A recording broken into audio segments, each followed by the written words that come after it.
Bonjour et bienvenue sur la page de ce que Christ a fait. La pensée d'aujourd'hui a été écrite par Valérie Nabi et elle s'intitule « Sur la route de la déception », première partie. J'aimerais nous entretenir pendant un court instant de deux disciples qui prirent la route vers un village nommé Emmaüs. Votre situation pourrait ressembler à la leur. La Bible les appelle des disciples. Donc, des personnes qui ont suivi Jésus, ils avaient certainement mis leur confiance en lui, leur espérance, ils ont pu quitter leur famille pour lui. Ils ont espéré que Jésus les délivre de l'oppression romaine.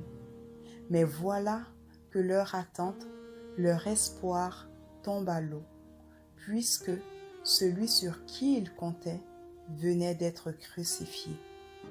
Ils ont attendu pendant 3 ans et demi leur délivrance, la réponse à leurs prières, leur exaucement, leur guérison, mais tout espoir semble être évanoui par la mort de Jésus. Et voilà que 3 jours après sa mort, ses disciples décident de quitter Jérusalem pour se rendre à Emmaüs. Jérusalem vient de 2 mots hébreux, Yara et Shalom, et signifie fondement de la paix. Et Emmaüs vient du grec Emmaus, qui veut dire peuple méprisé ou bain chaud. Voyez-vous, à cause de leur déception, ils décident de quitter le lieu de la paix pour se rendre à l'endroit du mépris, du trouble. Et plusieurs d'entre vous ont pris aussi la route de la déception à cause de leur espoir qui semble perdu, de prières qui semblent non exaucées, de situations qui semblent impossibles. Faites attention, car la route de la déception peut mener à des décisions qui vous entraîneront du trouble, du mépris. Vous pourriez vous retrouver à Emmaüs, c'est-à-dire dans des bains chauds. Encore plus étonnant, avez-vous remarqué que c'est le jour de la résurrection qu'ils ont décidé de prendre la route? C'est le jour de la victoire, de la défaite de l'ennemi, le jour de la délivrance, et ils ne s'en sont même pas rendus compte, tellement leur déception était grande.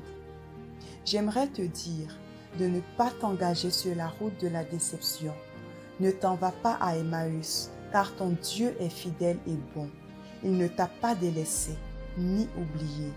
Tout semble peut-être perdu, mais je veux déclarer qu'aujourd'hui est le jour de ta victoire au nom de Jésus. Les plans de l'ennemi sont détruits et annulés dans ta vie au nom de Christ Jésus. Amen. Si vous venez sur notre chaîne pour la première fois, je vous invite à vous abonner pour recevoir chaque semaine des messages inspirants qui viendront vous accompagner dans votre marche chrétienne. N'hésitez pas également à partager cette vidéo ou à aller nous visiter au www.cequechristafait.com. Pour toutes vos interrogations concernant la foi, pour vos témoignages de ce que Jésus a fait dans votre vie, nous vous donnons rendez-vous sur notre site web. Dans l'onglet Témoignages, pour donner votre témoignage, dans l'onglet Tour de prière, pour vos sujets de prière et vos questions. Aussi, n'hésitez pas à liker notre page Facebook, Ce que Christ a fait pour moi, et à la partager avec vos amis et votre famille. Merci et à la semaine prochaine pour une nouvelle vidéo. Soyez bénis.